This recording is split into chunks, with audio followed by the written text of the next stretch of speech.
You کے یعنی برطانیہ، France, Sweden, Italy, Canada, Japan اور اسرائیل، صرف یہ ملک تھے. اس کے بعد پاکستان تھا. ظاہر ہے کہ پھر یہ اسپارکو جو ہے یہ سائنسدان ہوتے تھے اس میں، لیکن پرویز مشرف کے زمانے میں اس کو ایڈمنسٹریٹولی یہ اٹامک انرجی کمیشن سے چلا گیا پہلے، یعنی بیچ میں یہ کیبنٹ ڈویژن کے انڈر چلا گیا. پھر پرویز مشرف نے اس کو پاکستانی کلمہ پڑھا کے صحیح راہ راست پہ لے کر آیا، اس کو نیشنل کمانڈ اتھارٹی کے نیچے دے دیا. جس کے بعد پھر یہاں ایک آئے جی اپنا میجر جنرل صاحب، اور میجر جنرل صاحب 10 سال رہے. اس کے بعد ایک اور میجر جنرل صاحب، پھر ایک اور میجر جنرل صاحب، پھر ایک اور میجر جنرل صاحب. رضا حسین صاحب آئے تھے 10 سال. اس کے بعد پھر میجر جنرل احمد بلال، پھر میجر جنرل قیصر انیس، اور پھر میجر جنرل عامر ندیم ہے ابھی تک اسپارکو. تو اب بات یہ ہے کہ یہاں پہ آپ کسی سائنٹسٹ کو لگائیں یا کسی میجر جنرل کو لگا دیں، اصل بات پھر وہی ہے کہ پلے نہیں تھیلا تے کر دی میلا میلا. اس کا مطلب یہ ہے کہ دھیلا پلے نہیں ہے اور میلا میلے کی خواہش ہے. تو اسپیس کا پروگرام آپ کس کو بھی بٹھائیں، پیسہ ہی پلے کچھ نہیں ہے، تو اسپیس پروگرام میں کیا دینا. تو یہ ایک بہرحال ماضی سے نکال کے ایک آپ کو بتایا آگے. تو ظاہر ہے ہمارا دور دور تک کوئی اس طرح کا کوئی چانس ہی نہیں ہے کہ ہم اس طرح کا خواب بھی دیکھ سکیں. اب آ جاتے ہیں جو کام ہمیں آتا ہے. جو کام ہمیں آتا ہے وہ یہ ہے کہ پاپولر قیادت کو عوام کی حکومت کی پہنچ سے دور رکھا جائے. یعنی لوگ جس کو لیڈر مان لیں اس کو حکومت نہیں دیں. یعنی یہ ہمارا تو اپنی تو اسپیس سائنسز یہ ہے بھائی کہ ہر پاپولر لیڈر کو جو عوام میں مقبول ہو اس کو حکومت کی پہنچ سے دور، اقتدار سے دور رکھا جائے. تو اب یہ جو اسکرپٹ ہمارے سامنے آ رہا ہے جو کہ سعید چودھری نے رپورٹ کیا، اس کا اگر آپ پہلے اس میں چلے جائیں تو وہ یہ تھا کہ نواز شریف تو عدم اعتماد کے خلاف تھا اور کہہ رہا تھا کہ عمران خان حکومت کو وقت مدت پوری کر لینے دی جائے، یا اپنے وزن سے کریں گے، اپنے وزن سے کریں گے. اگر وہ 5 سال پورے کر دیے یہ اس وقت وہ اس کی اسمبلی کی مدت پوری ہو رہی ہوتی، وہاں عثمان بزدار ہوتا، یہاں عمران خان ہوتا، اور الیکشن میں ان کو جب یہ اترتے ان 1.5 سالوں میں لوگوں کا جو حال ہو گیا، اگر یہ رہتے تو اس سے دگنا برا حال ہوتا. تو پھر الیکشن میں آپ ایک یہ جو کہا جاتا ہے کہ پھر وہ جنرل فیاض حمید کو لے کر آتا، اور جنرل فیاض حمید جو ہے وہ چاند سے وہ کرتا. جنرل فیاض حمید کیا 10 جنرل فیاض حمید بھی بیٹھے ہوتے اگر عمران خان کی یہ حکومت اپنا مدت پوری کر لیتی، اس کو الیکشن نہ جتوا سکتے، کیونکہ کوئی بھی نہ جتوا سکتا ان حالات کے ساتھ. لیکن بہرحال بات نہیں مانی گئی، نو کانفیڈنس آئی. دوسری بات جو مریم نواز ریکارڈ پر ہیں کہ اب الیکشن کی طرف جائیں، ہمیں یہ عمران خان کی مہنگائی اپنے سر پہ ڈالنے کی ضرورت نہیں ہے. مریم نواز ریکارڈ پر ہیں، نہیں بات مانی گئی، کبھی یہ بہانہ کبھی وہ بہانہ، مدت پوری کر لی گئی. تو پہلی بات کہ نو کانفیڈنس نہیں لانی، دوسری بات کہ الیکشن کی طرف جائیں.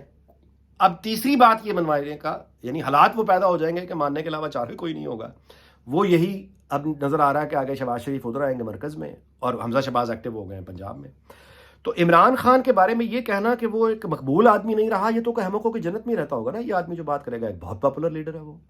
اب اس پاپولر لیڈر کا مقابلہ ایگزیکٹو اتھارٹی سے کیا جا رہا ہے. یہ تجربہ پہلے پیپلز پارٹی کے ساتھ ہو چکا، یہ تجربہ نواز شریف کے ساتھ ہو چکا، دونوں دفعہ ناکام رہے. جنرل پرویز مشرف کا میں گزارش کر چکا ہوں. کل کی بات ہے کہ وہ میرا نہیں، وہ یہ کہتا تھا میرا نہیں، یہ ادارے کا فیصلہ ہے، چین آف کمانڈ کا فیصلہ ہے کہ نواز شریف اور بے نظیر کو نہیں آنے دینا. بے نظیر اگر شہید نہ ہوئی ہوتی تو وہ وزیر اعظم تھی، نواز شریف 2013 میں وزیر اعظم بنے. تو یہ کہنا آج کہ عمران خان وزیر اعظم کبھی فیوچر میں نہیں بنے گا، بچوں والی بات ہے. 4-5 سال بعد کیا ہو، انہونیوں کا ملک ہے نا پاکستان. تو عمران خان کا سیاسی مقابلہ اگر پلانرز نے یہ سوچ رکھا ہے کہ وہ شہباز شریف اور حمزہ شہباز کے ساتھ مل کے اس کی سیاسی طاقت کا مقابلہ کر لیں گے تو ساری زندگی نہیں ہو سکتا. پاپولر ویو کا مقابلہ پاپولر ویو کرتی ہے، چھوٹی بڑی بات کی بات ہے، لیکن عوامی مقبولیت جو عمران خان کے پاس ہے اس کے مقابلے میں عوامی مقبولیت ہی آئے گی، اور وہ اس وقت نواز شریف یا مریم نواز کے علاوہ کسی میں ہے نہیں عمران خان کے مقابلے میں. اگر اس مقبولیت کو استعمال کر کے سامنے ان کو رکھنا ہے جو کہ نظر آ رہا ہے، تو میری سمجھ سے باہر ہے کہ کس عوامی مقبولیت کے خلاف کھڑے ہونا ہے.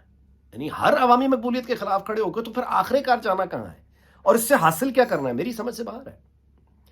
اچھا، اگر اس بات کو مان لیا گیا کہ ٹھیک ہے جی اب نواز شریف اگر وزیر اعظم نہیں ہے، اور منا لیا گیا ان کو جس طرح پہلے منایا گیا کہ نو کانفیڈنس پہ منا لیا گیا، پھر الیکشن تک لانے پر منا لیا گیا.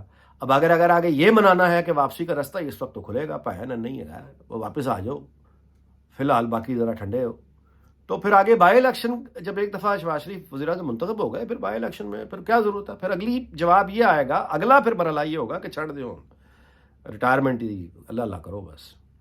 اور مریم نواز کو بھی ظاہر ہے کہ اگر حمزہ وہاں آ جائیں گے تو وہ پھر کافی ہیں ان کے لیے روکنے کے لیے ان کا راستہ. تو تو یہ لکھے لکھائے اسکرپٹ ہیں جو میں نے بیان کر دی ہے. اس کا جو حاصل جمع نتیجہ ہے وہ ماضی سے مختلف ہوگا نہیں. تو لیکن یہ فارمولے سارے رہ جاتے ہیں.